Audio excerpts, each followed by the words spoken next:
व्यासपीठावर बसलेले प्रत्येक जण अनेक वर्षापासून काम करतायत शिवसेनेचं. सांगली जिल्ह्याची परिस्थिती तुम्ही प्रतिकूल आहे मी अनेक वर्ष ऐकते.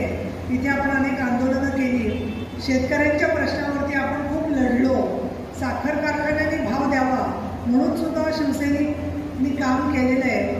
आणि विशेष म्हणजे माननीय एकनाथजी शिंदे यांनी ज्या वेळेला शिवसेनेच्या मध्ये परत एक नवीन पर्व सुरू केलं, त्यामध्ये अनेक जणांच्या तोंडामध्ये शब्द येतो की शिवसेना शिंदे गट. मला असं वाटतं गट शब्द जो आहे तो पुसून टाकला पाहिजे. शिवसेनाच ही आपली आहे या दृष्टिकोनातून आपल्या बोलण्यामध्ये चर्चेमध्ये भूमिका झाली पाहिजे. कारण निवडणूक आयोगाने सुद्धा जो निर्णय दिलेला आहे त्याच्यानुसार निवडणुकीचं चिन्ह आणि शिवसेना हे नाव आपल्याला मिळालेलं आहे.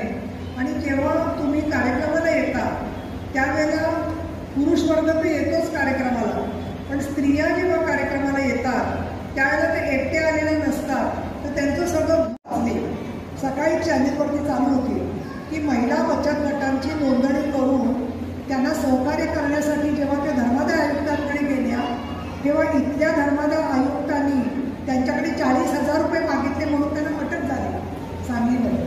त्यामुळे धर्मादाय आयुक्तांचे लोक जर का असं अधर्माचं त्या चुकीचं काम करत असतील तर त्यांची गाठ आमच्या शिवसेना महिला आघाडीची आहे हे मला या ठिकाणी सांगायचं आहे. कारण गोरगरीब महिला मंडळ रजिस्टर करायला जातात, काहीतरी आपल्याला निधी मिळतोय का ते बघतात, त्यांचा निधी त्यांना बँकेत ठेवायचा असतो.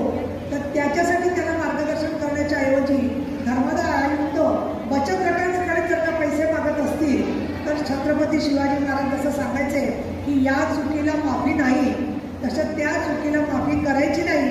बचत गटांचा जो पैसा आहे तो जनतेचा आहे आणि त्याच्यामध्ये जर का कोणी पैसे खात असेल मागत असेल तर तुम्ही सुद्धा लक्ष ठेवून राहा आणि त्याच्यावरती आपण माननीय शिंदे साहेबांना सांगून योग्य ती कारवाई करायला सांगू. आधीच एक योजना सरकारने केलेली आहे की त्याच्यामध्ये अर्ज केलं पाहिजे आणि ज्येष्ठ नागरिकांना मदतीसाठी गेलं पाहिजे. त्यामुळे लाडक्या बहिणी ज्या आहेत त्यांना आता थोडंसं मला असं वाटतं गावामध्ये मान मिळायला लागला आहे. आपण जरा ताटपणे बोलायला लागलो, आवाज जरा मोठा व्हायला लागला. काही महिलांनी मला सांगितलं की आता मला तहसीलदार ओळखतात, बँकेमध्ये गेले तर लाडक्या बहिणींसाठी रांग असते वेगळी, कारण त्यांचे पैसे देण्यातून कोट्यावधी रुपये मिळाले बँकांना तुमच्यासाठी. तर त्या बँकांना पण सांगायची वेळ आलेली आहे की तुमच्या उद्योगधंद्यांसाठी आमचे जे पैसे तुमच्याकडे 8 दिवस 10 दिवस राहतात ते बघा सगळे एवढे कोटी रुपये 45,000 कोटी रुपये या बँकांना मिळाले, त्याच्यामधून त्यांना कोट्यवधी रुपयाचं व्याज मिळालेलं आहे. तर बँकांची ही जबाबदारी आहे की त्यांनी गोरगरीब शेतकऱ्यांशी, आमच्या लाडक्या बहिणींशी, गोरगरीब माता भगिनींशी चांगलं वागलं पाहिजे. तुम्हाला गेल्यावरती बसायला खुर्ची दिली पाहिजे. ती कायमची खुर्ची कोण मागत नाही आहे, परंतु तुम्ही तुमचं पासबुक बघायला गेलं असाल, कर्ज मागायला गेलं असाल तर त्या बँका ज्या महिलांशी नीट वागत नाही, त्या शेतकऱ्यांशी नीट वागत नाही आहे, त्या बँकांचा सुद्धा मी आढावा घेणार आहे. आत्ताच मी चांडाळे यांना सांगितलं की सांगली महानगरपालिकेच्या मध्ये काय लहान मुलांना कधी एखाद्या नदीमधली कधीतरी होडी बघायची सवय होती, परंतु पुरांच्या प्रश्नावरती माननीय एकनाथ शिंदे ज्याला नगरविकास मंत्री झाले त्यावेळेला सुद्धा मला आठवतं की सांगलीत पूर आला होता आणि प्रचंड अस्वच्छता पडली होती. त्याला एकनाथजी शिंदे मुख्यमंत्री नव्हते, एकनाथजी शिंदे नगरविकास मंत्री होते.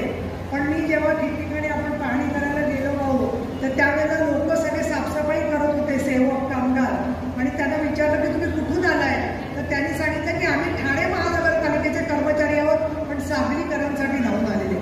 मी तर असं म्हणेन की अशा गोरगरिबांसाठी, अडचणीत सापडलेल्यांसाठी एकनाथ शिंदे धावून आले म्हणूनच सांगलीच्या श्री गणेशाने आशीर्वाद देऊन त्याला मुख्यमंत्री पदापर्यंत नेलं. कारण रावसाहेबजी सांगलीमधून आपल्याला आमदार मिळणार आहे की नाही याचा विचार शिंदे साहेबांनी केला नाही.